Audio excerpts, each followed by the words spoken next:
প্ৰমোদ বড়োৰ অৱস্থা থৰক-বৰক 15খন আসনত প্ৰতিদ্বন্দ্বিতা আগবঢ়াব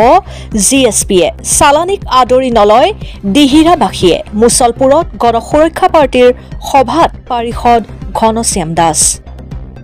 বিটিসি পৰিষদীয় নিৰ্বাচনৰ বাবে এতিয়া সমষ্টিয়ে প্ৰতিটো ৰাজনৈতিক দলে চলাইছে ৰাজনৈতিক কুচকাৱাজ নৱকুমাৰ শৰণীয়াৰ গণসুৰক্ষা পাৰ্টি চমুকৈ জিএছপি দলেও ইখনৰ পাছত সিখনকৈ অনুষ্ঠিত কৰিছে সাংগঠনিক তথা যোগদান সভা আজি বাক্সাৰ অহুপাত এক যোগদান সভাত উপস্থিত থাকি কেইবাটাও গুৰুত্বপূৰ্ণ মন্তব্য কৰে বিটিসিৰ পাৰিষদ ঘনশ্যাম দাসে তেওঁ কয় যে প্ৰমোদ বড়োৰ অকলে নিৰ্বাচন খেলাৰ সাহস নাই তেওঁৰ অৱস্থা থৰক-বৰক ইফালে আগন্তুক বিটিসি পৰিষদীয় নিৰ্বাচনত 15খন আসনত জিএছপিয়ে প্ৰতিদ্বন্দ্বিতা আগবঢ়াব বুলিও মন্তব্য কৰে ঘনশ্যাম দাসে তেওঁ লগতে দিহিৰা সমষ্টিৰ ৰাইজে সমষ্টিৰ বাহিৰৰ পৰা অহা কোনো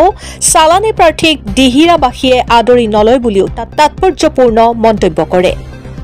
ব্যুৰো ৰিপৰ্ট অৰুণোদয় আসাম ভিন্ন দলৰ পৰা মোটামুটি আমাৰ 50 জন ৰিনিউ হল লগতে তাৰ লগতে আৰু আমাৰ বিশেষকে আৰু স্পেশাল আমাৰ মহিলা গৰ আহিছিল দুটা তিনটা মান বিপিএফৰ দলৰ পৰা তেওঁলোকে আমাৰ জেগাত তেওঁলোকে জইন কৰিছে তাৰ কাৰণে সকলোকে আমি অভিষেক গমন কৰিছো আৰু আগন্তুক আৰু বহুত কেইজন আহিব বুলি আমাৰ আশা এটা আছে আৰু সকলো পুৰস্কাৰ চলি আছে সকলো জিএছপি জইন কৰাৰ কাৰণে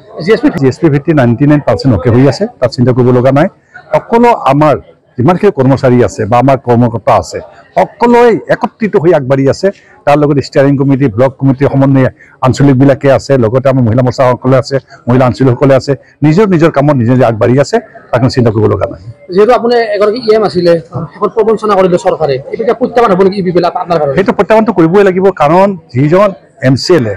নিৰ্দোষী এমচিএলএ এজনক চৰকাৰ গঠন কৰা ব্যক্তি এজনক লাকি নম্বৰ 21 আছিল এই মানুহজনক তেওঁলোকে যদি চৰকাৰ পৰা উলিয়াই দিব পাৰে তাতকৈ ডাঙৰ ধৰ্ম আৰু কি তেওঁলোকৰ কি আছে এই ধৰ্ম তেওঁলোকে ৰাখিবই নোৱাৰিলে কাৰণ মানুহৰ বিবেচনা থাকে বিবেচনা মতে তেওঁলোকে যিমানে যি নকৰক কিয় দক কৰিলেও তেওঁক ৰাখিব লাগিছিলে কিন্তু মইতো কোনো এটা দকে কৰা নাই আনকি আমাৰ বিটিয়া প্ৰধান চিবিএটো প্ৰমোদ বড়ো নিজে মিডিয়াত কৈছিলে আমাৰ কোনো ইএমৰ কোনো দক নাই কোনো ডাঙৰ নাই কোনো ভাল মানুহ বুলি কৈছে কিন্তু কি কাৰণত মোক যে ইএমটো কাটি মই নিজে ক'ব নোৱাৰিলোঁ কিন্তু আজিলৈকে সি ইএম পদটো কোনো এজন ব্যক্তিকে দিব পৰা নাই আৰু সেই চিফ মহোদয় নিজে ৰাখিব লগা বাধ্য হৈ গৈছে এতিয়া বৰ্তমান থৰক-বৰক অৱস্থাটো আহিছে কাৰণ এই কাৰণে আহিছে কাৰণ যি পৰিস্থিতিত এতিয়া এলেঞ্চৰ কথা তেওঁলোকৰ নানানটা চলি আছে সেই এলেঞ্চটো কি হ'ব কি নহ'ব তেওঁলোকেও গম নাপায় এতিয়া নানানটা ইয়াতে দল এতিয়া নতুনকৈ আৰম্ভ হৈছে সেই দলবিলাক আগবাঢ়িব নানানটা বিভাজন আহিলে কোনে কি কৰিব কোনে কি নকৰিব কোনে পাব তাত বহুত চিন্তিত হৈ আছে চাব বিজেপিয়ে কৈছে অকলশৰীয়াকৈ নিৰ্বাচন খেলাম তাৰপিছত ডিপিএফে কৈছে অকলশৰীয়াকৈ আপোনালোকক অকলশৰীয়াকৈ খেলিম বুলি কৈছে কিন্তু ইপিপিলে ক'ব সাহস কৰা অকলশৰীয়াকৈ খেলিম বুলি কাৰণটো কি বুলি ভাবে তেওঁলোকে এতিয়া চিন্তা কৰি আছে কিবাকে যদি আমাক লৈ লয় কিবাকে যে আমাক লৈ ল'ব নেকি কি ভাবতে তেওঁলোকে অকলীয়া খেলিব কাৰণ সেই কথাখিনি ক'ব পৰা নাই তাৰমানে এতিয়া উল্লেখ কৰিব পৰা নাই উল্লেখ কৰাৰ লগে লগে বিপদৰ ঘণ্টা বাজি যাব কাৰণ আমাৰ অন্তৰত দুখ আছে যিটো ইএম কাটিছে আমি অন্তৰৰ পৰা নিশ্চিত আমি কিবা এটা ভাৱ ভাবিছোঁ এই অন্তৰৰ ভাৱবিলাক এতিয়া মিলিব আৰম্ভ হৈছে কাৰণ আগতে তেওঁলোকেও জানে মই কিছুমান কথা ক'লে মিলি যায় সেই মিলি যোৱা কথাখিনি এতিয়া সময়ত আহি পৰিব ভৱিষ্যতৰ কাৰণে তেওঁলোকে এইটো অন্ধকাৰ হোৱাৰ সম্ভাৱনা আছে মিত্ৰতা হোৱাৰ কথা প্ৰসংগ চলি আছে কিমান আগবাঢ়িছে সেইটোৰ কথা এতিয়া ক'ব নাযাওঁ প্ৰত্যেকটা দলে প্ৰত্যেকটা এলেঞ্চৰ কাৰণে আগবাঢ়ি আহে নানানটা কথা কয় যেতিয়ালৈকে এলেঞ্চৰ প্ৰক্ৰিয়া শেষ নহয় আমি একো ক'ব নোৱাৰোঁ কাৰণ এইটো চেণ্ট্ৰেলৰ কথা বিজেপিৰ যে আগৰাকী মনোভাৱ সেয়া আপোনাক ক্ষতি কৰিব পাৰিব সেইটো তেওঁলোকে বহুত ক্ষতি কৰাৰ চেষ্টা এটা কৰিব কিন্তু যোৱা 5 বছৰতো বহুতখিনি কৰিছিলে all BTC all Assam state আহি গ'ল আনকি দিল্লীৰ পৰা আহি গ'ল কিবা ক্ষতি কৰিব পাৰিলে নেকি কিন্তু তেওঁলোকক এটা ক'ব বিচাৰিম যে আমাৰ এই অঞ্চলত A block B block C block আদি কৰি যিমানখিনি আমাৰ বিটিডিয়াত বাকী ৰাইজ আছে মাটি সম্পত্তি অধিকাৰ কৰিব নোৱাৰিলে আৰু A block B block C block দিব লাগিছিল 16 দিনত কৰি দিম বুলি কৈছিলে কিন্তু সেইখিনিতো কৰিব নোৱাৰিলে সেইখিনি মানুহৰ এতিয়া অন্তৰত লাগি আছে না আঘাত লাগি আছে না এই আঘাত লগাবিলাক এতিয়া আপোনাৰ প্ৰতিশোধ ল'ব এতিয়া দোষী সাব্যস্ত হ'লে নিশ্চিতভাৱে চৰকাৰখন ধ্বংস হ'ব কাৰণ দোষী সাব্যস্ত হোৱাৰ লগে লগে আনকি প্ৰিন্সিপাল ছেক্ৰেটাৰীৰ পৰা আদি কৰি যিমানখিনি আছে হয় যদি বহিষ্কাৰ হৈ যাব লগা হয় বা নিলম্বিত কৰিব লগা লগে লগে আমাৰ গভৰ্ণৰ ৰাজ্যপাল শাসন চলি যাব এইটো আৰু ক'ব লগা একো নাই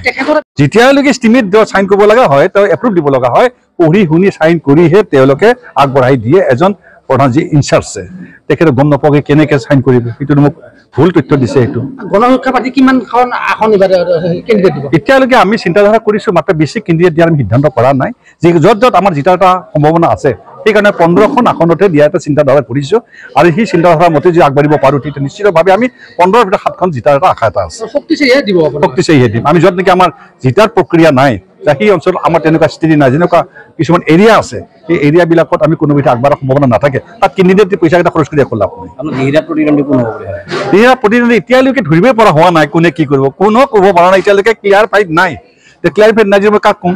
সেই গতিকে মই নিউট্ৰেল হৈ আছোঁ এতিয়া সময় আহক সময় আহিলে শুনি ক'ম এই সময়ত জিএছপি কৰা ধনজিৎ কলিতা নামৰ এগৰাকীয়ে দাবী কৰি আছে যে বিজেপি পৰা টিকট ল'ব আৰু আপোনাৰ বিৰুদ্ধে যুঁজিব কি ক'ব এইবিলাকতো আৰু চালানী মাছবিলাক আহি যদি কিবা এটা কৰে সেইটো বেলেগ কথা কাৰণ নিজৰ জাগাৰে আজি মই দেখি উৎসাহ গুৰা ব্ৰহ্মকে কিমান সহায় কৰিলোঁ অনাবৰৰ ভোটেৰে দেখি যেতিয়া বোলে MLA বনালোঁ আমাক কিবা সহায় কৰিলে নেকি কওকচোন কিবা কৰিছে নেকি সিহঁতো চালানী হ'ল সেইকাৰণে আমাক একো সহায় নকৰিলে কাকো আমাক চিনিয়ে নাপায় চিনি নাপায় ব্যক্তি এজন আমি কেনেকৈ কি কৰিম কিমানখিনি তেওঁৰ কাৰণে মৰিলোঁ কিমান খৰচ কৰিলোঁ হিচাপ নাই কিন্তু তথাপিতো তেওঁলোকে আমাৰ অনাবৰৰ মানুহখিনিৰ আকৌ তেখেতে কাম কৰি নিদিলে আৰু আমাক চকু মিলি নাচালে ধনজিৎ কলিতাই জিএছপিৰ নাম লৈ টিআৰপি কিনি আছে নেকি বৰ্তমান সেনেকুৱাই কৰি আছে এতিয়া আমাৰ জিএছপিৰ নামৰ ভয় খাইছে বাৰে বাৰে কিয় নাম লয় জিএছপিটো বাৰে